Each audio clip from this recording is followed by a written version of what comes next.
La llegada del presidente Trump al gobierno de Estados Unidos lo que ha hecho es poner el foco en ciertos grupos de personas que están en una posición de vulnerabilidad.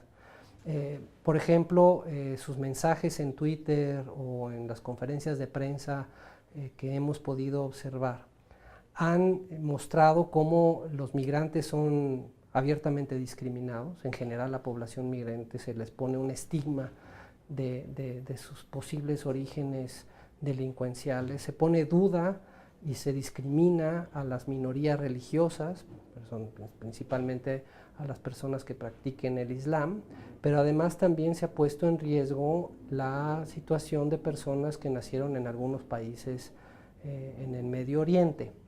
Entonces, en efecto, la llegada de Trump nos pone un panorama adverso a los derechos humanos porque también ha amenazado que los organismos internacionales que no se alineen con los intereses de América del Norte pueden verse afectados, es decir, que Estados Unidos podría restringir sus cuotas a los organismos internacionales si no acompañan las iniciativas de este presidente a nivel mundial. Eso sin duda es algo alarmante, pero además me parece importante decir que no es un hecho novedoso. Hay otros países que han amenazado a la comunidad internacional con retirarse su apoyo cuando estos organismos no se ajustan a sus intereses o a los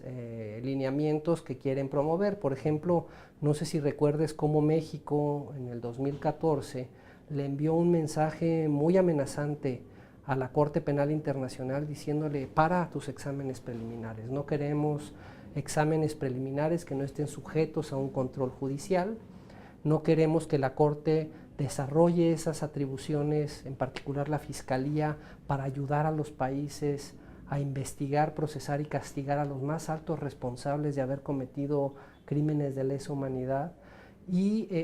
además amenazó en un documento no oficial, pero mexicano al fin, que se circuló en Ginebra, en el que decían que México podía retirar su apoyo económico y político a la Corte. En los últimos años, como las políticas migratorias, principalmente en los países de destino, como puede ser Europa y los Estados Unidos, se han endurecido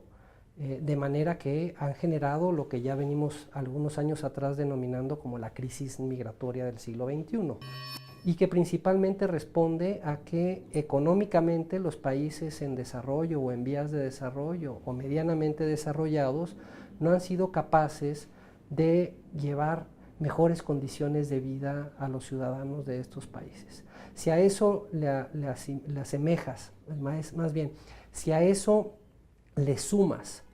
que en muchos países existen conflictos armados, como Siria, por ejemplo, que ya llevan muchos años en un conflicto armado, o países en donde las políticas de seguridad han generado crisis humanitarias o crisis de derechos humanos, como México en los últimos 10 años está produciendo un número superior de migrantes que huyen de sus lugares de origen por temor a los efectos del conflicto entre el ejército mexicano y las organizaciones delincuenciales, o el conflicto que se puede suscitar entre las diferentes organizaciones criminales. Eso ha generado un flujo migratorio considerable alrededor del mundo, o bien han violado también las obligaciones en materia del derecho internacional de los refugiados, y en particular el principio de no devolución, que consiste en que no se regresará al país de origen a aquel migrante que tiene temor de que su vida o su libertad o su integridad corran peligro. Es decir, si una persona teme que al regresarlo a su país va a ser torturado, el Estado receptor tiene la obligación de no devolverlo. Si teme de que su vida va a ser puesta en juego o puesta en riesgo, pues tampoco lo puede devolver. Si teme que su vida o su libertad corre en riesgo y lo regresan, pues está violando esta disposición del derecho internacional, de los derechos humanos y del derecho de los refugiados.